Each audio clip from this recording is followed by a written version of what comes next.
Hello students, welcome back after summer break. I hope that you have studied all the chapters in summer vacation taught before summer vacation. And today we start the remaining topic of the chapter Strategies for Enhancement in Food Production, the Green Revolution. Today we study about the topic Green Revolution. Green Revolution is related with the increasement of the food production in India, especially in the increase of wheat, maize and rice. The development of several high-yielding varieties of wheat and rice in the mid-1960s as a result of various plant breeding techniques led to the dramatic increase in food production in our country, and this phase is often referred to as the Green Revolution. India is mainly an agricultural country, and agriculture accounts for approximately 33% of Indian GDP and employs 62% of the population. Wheat and rice.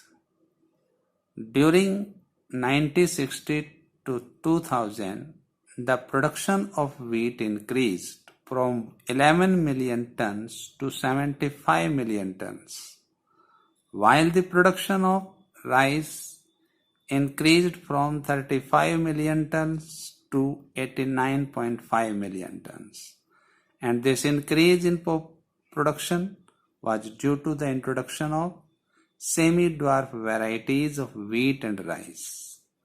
Semi-dwarf variety of wheat was developed by Dr. Norman E. Borlaug at International Center for Wheat and Maize Improvement in Mexico.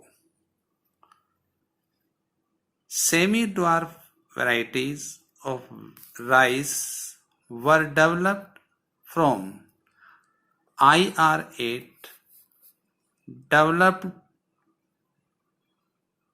at International Rice Research Institutes or IRRI, Philippines, and Taichung Native First, developed in Taiwan.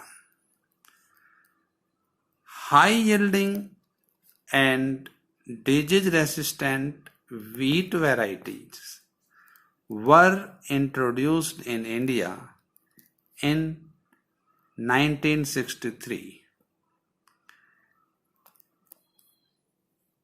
For example, the variety of wheat which was introduced are Sonalika and Kalyan Sona. The semi-dwarf rice varieties were introduced in India in 1966, and India later developed better rice varieties like Jaya and Ratna. Sugarcane. The Saccharum barberi was grown in North India, had poor sugar content and yield.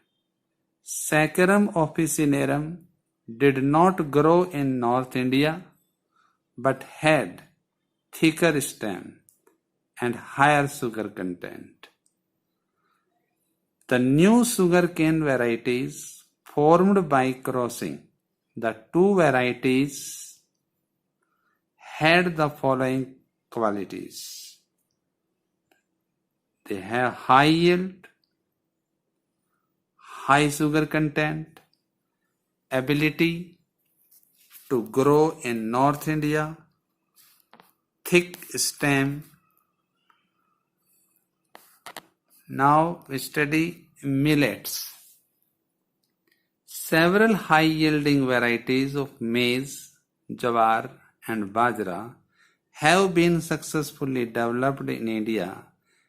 The hybrid breeding has led to the development of several high-yielding varieties resistant to water stress.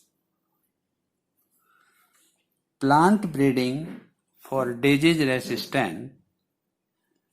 Disease resistance is defined as the genetic ability of a plant to prevent pathogen from causing disease. Development of resistance in crop enhances production and reduces the dependence on fungicides and bactericides. Diseases can be caused by fungi, bacteria, or viruses in crops.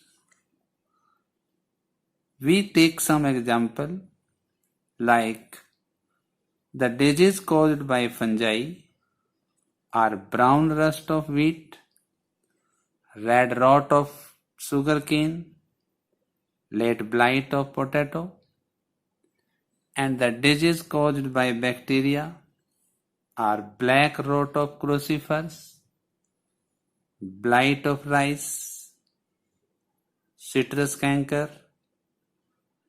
and the disease caused by virus are tobacco mosaic, turnip mosaic. The method of breeding for disease resistant. There are two methods for carrying out breeding.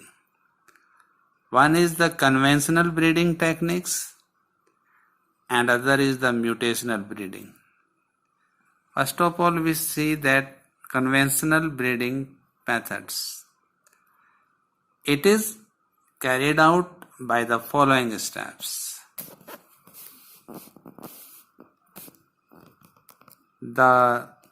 First of all, selection of the germplasm for disease resistance and screening of the germplasm. Then hybridization of selected plants. Selection and evaluation of hybrids. And testing and release of new varieties into market. Second is the mutational breeding. Mutation is a phenomenon by which genetic variation is achieved through change in the base sequence within the genes, which creates a new character or the trait which is absent in parental generation. Mutation breeding is defined as the process of breeding by artificially inducing mutations using chemicals or radiations like gamma radiations. In mung bean, resistance to yellow mosaic virus and powdery mildew were introduced by mutation. In bhindi, a bell Moschus esculentus, resistance to yellow mosaic virus was introduced from a wild species, resulting in new variety known as Parbhani Kranti. Thank you.